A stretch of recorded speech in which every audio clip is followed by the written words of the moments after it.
Welcome to the Merced Union High School District's website. I'll be showing you today how to access the Citizens Oversight Committee agendas. If you look on the far right-hand corner, you'll see 5 options: Translate, MUHSD Board Agendas, Search, Aries, and Login. Please click on the second option, MUHSD Board Agendas.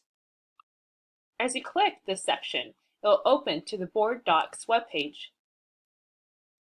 And you're going to look on the very right-hand corner, right here, MUHSD Board of Trustees. And there's going to be a little arrow on the right-hand side. Please click down on the arrow. When you click down the arrow, there will be 3 different options. You'll be clicking the second option, Citizens Oversight Committee. As you click this option, you'll be able to see the latest Citizens Oversight Committee agendas. Thank you for watching this video tutorial.